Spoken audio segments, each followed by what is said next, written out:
Halo, selamat pagi, selamat datang di kelas Matematika Peminatan. Hari ini kita akan membahas distribusi peluang variabel acak. Bagaimana cara menentukan peluang suatu kejadian? Sebenarnya materi ini sudah saya include-kan di bagian video pertama bab ini. Tapi sepertinya banyak yang tidak menyaksikan video itu, jadi setelah melihat tugas yang kalian kerjakan kemarin, tadi gitu, saya akhirnya memutuskan untuk membuat video tentang materi ini.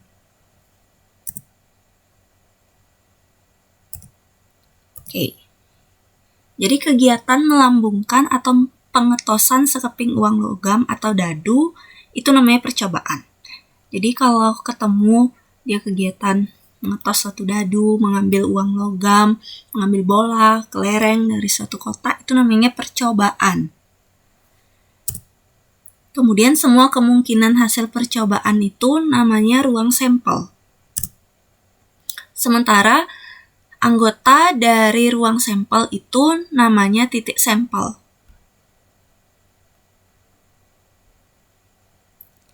Nah, peluang suatu kejadian A itu dia dirumuskan dengan NA per NS.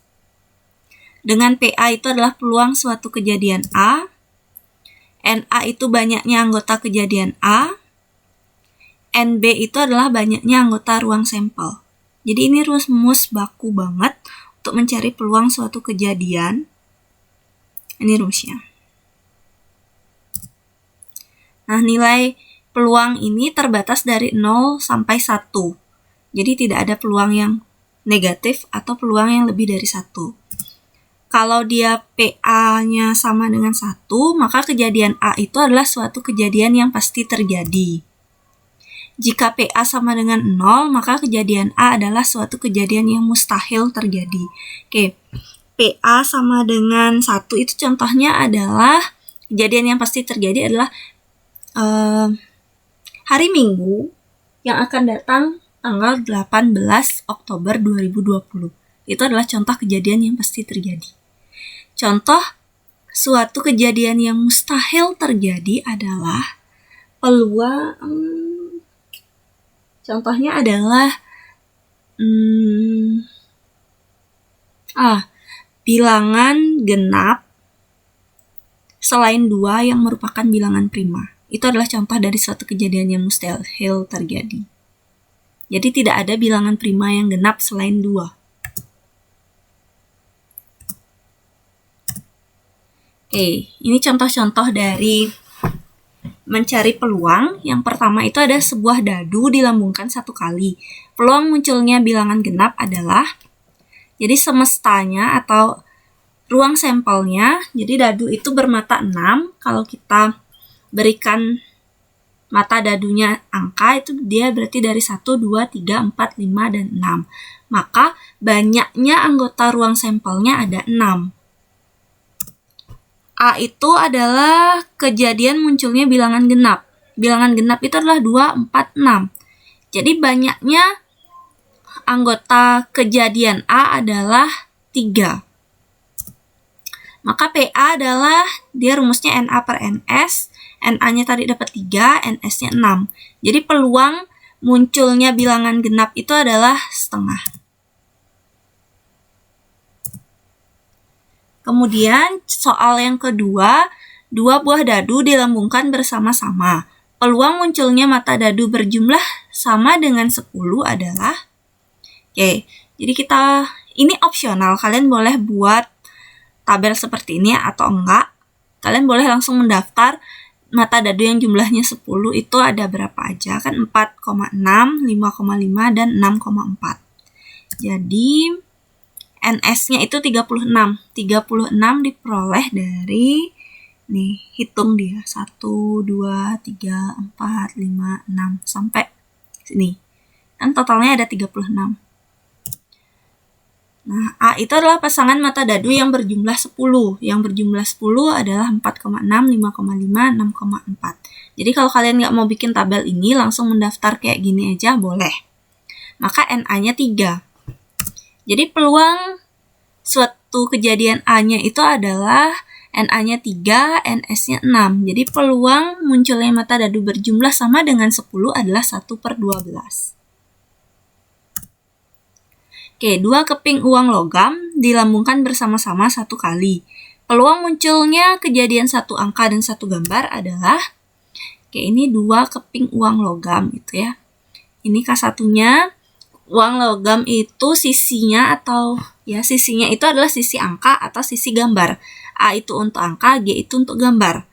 Jadi kemungkinannya itu adalah muncul AA, berarti ini uang logam yang muncul, AA berarti angka keduanya. Kemudian AG berarti salah satunya angka, salah satunya lagi gambar. GA berarti gambar atau angka, kemudian GG itu adalah gambar-gambar.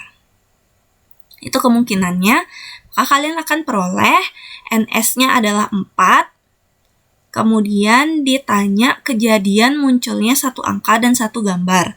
1 angka, 1 gambar itu kan bisa AG, bisa GA. Maka NA-nya itu adalah 2. Maka peluang suatu kejadian A-nya jadinya NA-nya 2, NS-nya 4. Maka peluang munculnya kejadian 1 angka dan 1 gambar adalah setengah. Oke, ini 1 keping uang logam dilambungkan dengan 1 buah dadu. Peluang munculnya bilangan prima dan gambar adalah, oke, ini ada 1 keping uang logam. Uang logam itu sisinya adalah angka gambar. Kemudian dadu itu sisinya adalah 1, 2, 3, 4, 5, 6.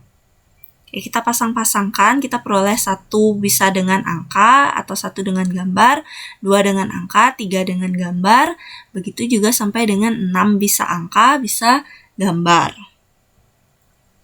Nah, berdasarkan tabel tersebut, kita peroleh NS-nya 12. Ini dihitung ya, dapat NS-nya 12. Kemudian ditanya mata dadu prima dan gambar. Oke. Bilangan prima itu adalah 2, 3, 5. Ini ya, dari 1 sampai 6 bilangan primanya ada 3. 2, 3, 5. Kemudian diminta uang koinnya biar muncul gambar. Karena kita punya 3 opsi ini, maka NA-nya 3. Jadi PA-nya adalah NA-nya 3, NS-nya 12. Jadi peluang munculnya bilangan prima dan gambar adalah 1/4. Oke, ini seorang siswa sedang mengikuti tes. Setiap soal memiliki 4 pilihan jawaban. Peluang siswa tersebut menjawab benar adalah, oke, ini tadi banyak yang keliru. Jadi setiap soal kan punya 4 jawaban, 4 pilihan nih, 4 opsi. Maka NS-nya itu 4. Kemudian jawaban benar dari 4 opsi itu kan selalu 1. Biasanya setiap soal punya 1 jawaban yang benar dan 3 jawaban pengecoh. Nah, maka NA-nya itu 1.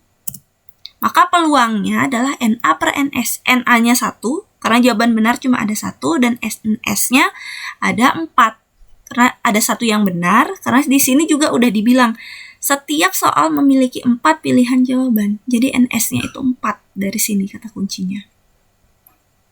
Jadi peluang siswa tersebut menjawab benar adalah 1/4.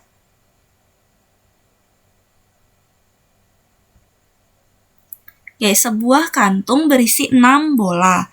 Sebanyak 4 bola berwarna putih dan sisanya berwarna merah. Dari kotak tersebut akan diambil sebuah bola. Peluang terambilnya bola merah adalah, oke, jadi banyak bola yang di awal ini adalah NS di sini. Sebuah kantung berisi 6 bola, berarti NS-nya 6. Kemudian sebanyak 4 bola berwarna putih dan sisanya merah. Berarti bola merahnya itu ada 2. NA-nya 2. Karena ditanya peluang terambilnya bola merah. Maka PA-nya adalah NA per NS, yaitu banyaknya bola merah per total bola. Maka kita peroleh peluang terambilnya bola merah adalah 1/3. Oke, sekian video contoh cara menentukan peluang suatu kejadian. Terima kasih sudah menonton video ini. Like kalau kalian suka video ini, dislike kalau nggak suka, dan kita akan ketemu lagi di video selanjutnya.